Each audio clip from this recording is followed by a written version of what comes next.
The competitive strength of a nation's manufacturing sector isn't just some lucky accident of raw materials or cheap labor. It's something much, much deeper. It's an emergent property. A nation's industrial output is actually a direct structural mirror of its societal values, its historical traumas, and its institutional design. Welcome to InfoNow. Today, we're taking a deep dive into the cultural architecture of global industry. We're going to look at the unseen blueprints that govern how the modern world is actually built. So let's start with a central mystery of global production.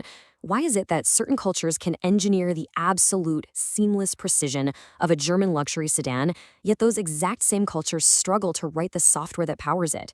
And on the flip side, why do other nations completely dominate rapid software-defined output inside massive East Asian gigafactories? The answer isn't sitting in an engineering manual. It's written in the cultural DNA of the people doing the building.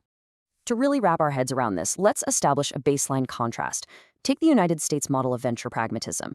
This is a system built entirely on extreme risk-taking, massive venture capital liquidity, and radical software innovation. Now, contrast that with Germany's structured complexity. That's a culture fundamentally designed for high-precision, incremental physical refinement across huge distributed supply chains. These aren't just different corporate strategies, right? They are entirely different ways of viewing how a society solves problems. Part 1. The known surface. The cultural innovation matrix. Okay, let's dive into the actual frameworks here. To understand production, you have to look at the socio-cultural frameworks that dictate how different nations organize coordination problems. It's the intricate dance between companies, the state, and educational institutions, what economists call a national innovation system. This brings us to the varieties of capitalism framework. On one side, we've got liberal market economies, like the US and the UK. They prioritize highly fluid labor and equity finance, which creates this incredibly fertile ground for radical, capital-intensive disruption. But on the other side, coordinated market economies, think Germany, Japan, Sweden, they rely on patient capital, robust vocational training, and consensus. These traditional systems naturally favor continuous, precise, mechanical evolution rather than sudden, chaotic disruption. Let's look at how this plays out in Japan with the philosophy of monozukuri. This isn't just a business practice. It's a deep-seated, almost spiritual commitment to physical craft, absolute perfection, and pride in the manufacturing process itself. This relentless hardware-first philosophy is exactly what allowed Japan to dominate complex mechanical domains, like transmission systems. But here's the gritty reality. Today, a system structurally optimized for consensus-driven physical perfection creates massive friction when it's forced to adapt to fluid, iterative, and decoupled software development. Now, let's shift gears to Sweden, which is guided by a cultural philosophy known as lagom. It roughly translates to not too much, not too little, but just right. When you apply that to engineering, lagom manifests as a deeply ethical, safety-first mindset. Sweden's collaborative, low-burnout culture deliberately sacrifices those high-speed, cutthroat breakthroughs to instead generate decades of steady, life-saving, sustainable innovation. You can see this ethos perfectly illustrated by Volvo's legacy of selfless engineering. In 1959, they invented the three-point safety belt. They patented it, sure, but then they did something stunning. They immediately made the design freely available to all global automotive competitors.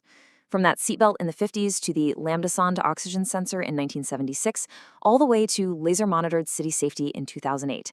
By maximizing human preservation over corporate profit, this directly encapsulates the balanced, deeply ethical structural reality of the Swedish industrial compact. Part 2. The hidden layers, frictions, and workarounds.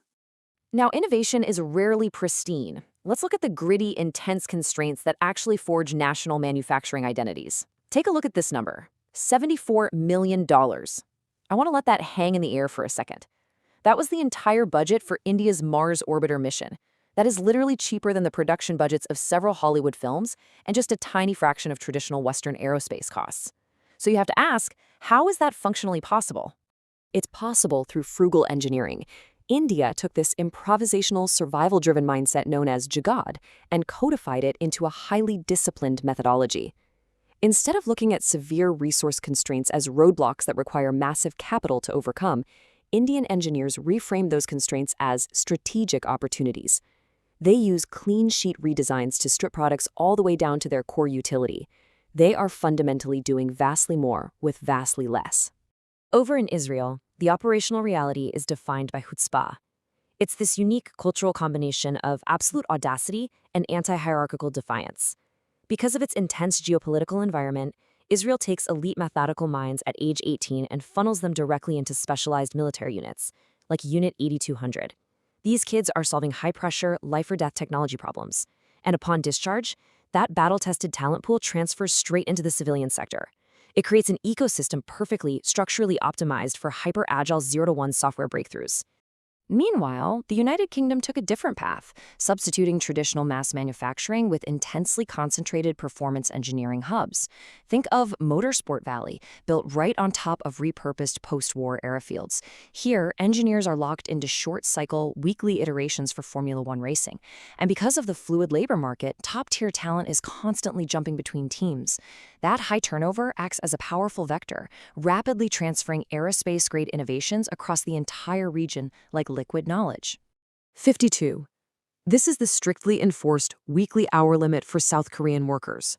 Now, obviously, this was intended to protect labor rights, but in the unforgiving, cutthroat arena of global technology, South Korean semiconductor firms argue that this creates a brutal structural bottleneck. It physically limits the labor-intensive R&D cycles they desperately need to maintain their super gaps and fight off relentless global rivals who operate with absolutely no such boundaries. Rivals exactly like Taiwan. To truly understand the so-called Silicon Shield, you have to understand the grueling, non-sugar-coated reality behind it. Geopolitical survival for Taiwan mandates extreme process engineering. Back in 2014, TSMC launched the Nighthawk project, mobilizing their engineers into continuous 24-hour, 3-shift R&D rotations. By strictly decoupling the chip design from the physical fabrication, Taiwan secured absolute yield dominance. But it's backed by exhausting labor shifts that leave literally zero room for error. Part 3. The analysis. The software-defined future. And this brings us to a critical pivot. Modern digital systems and self-fulfilling digital processes are now structurally penalizing legacy hardware cultures. Think about this. Modern electric vehicles require 30% fewer physical components than conventional internal combustion vehicles. 30%. Entire tiers of legacy mechanical suppliers are just vanishing overnight. This marks the ruthless commoditization of physical hardware. The primary driver of value has irrevocably shifted away from the mechanical engine. To see the fallout of this, you don't need to look any further than the German architectural bottleneck. Conventional German automotive design relies on highly structured, distributed physical complexity. We're talking over 100 separate electronic control units inside a single car, each one running disconnected, proprietary code from totally different suppliers. This legacy approach triggered massive, crippling delays in electric model launches, which we saw most visibly in Volkswagen's chronic struggles with its carry-out software division. This brilliantly and painfully illustrates a brutal structural shift. Legacy distributed systems that rely on physical wiring harnesses and isolated components are actively failing against centralized zonal computing. Treating software as just a secondary hardware component guarantees failure in a world that is now governed by centralized platforms and continuously updated data loops. You just can't layer modern software over legacy physical timelines. By contrast, the American paradigm of venture pragmatism is perfectly suited for this new era. Pioneering firms are treating the physical assembly line itself as a continuously updatable, software-defined product. Through extreme vertical integration, like Tesla's gigacasting, which literally replaces dozens of individual physical parts with single massive components, the US model prioritizes one core concept above all else: the machine that builds the machine. Simultaneously, China has completely weaponized its systemic scale. By fusing state-directed capitalism with civil-military integration and an intense 996 work culture that's working 9 a.m. to 9 p.m. 6 days a week, China dominates massive global supply chains. By commanding battery chemistry refining and offering unheard-of supply chain responsiveness, Chinese planners have elevated their system advantages into an undeniable, sheer geopolitical force.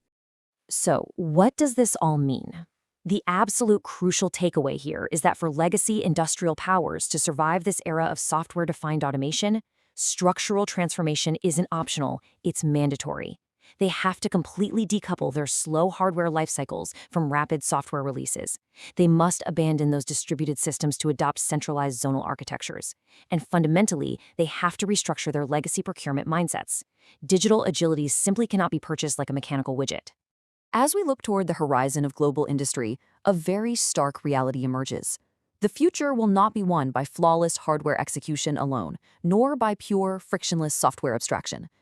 True industrial resilience and absolute competitive advantage will belong exclusively to the national systems that can successfully integrate these two paradigms, marrying systematic physical precision with rapid, vertical software agility.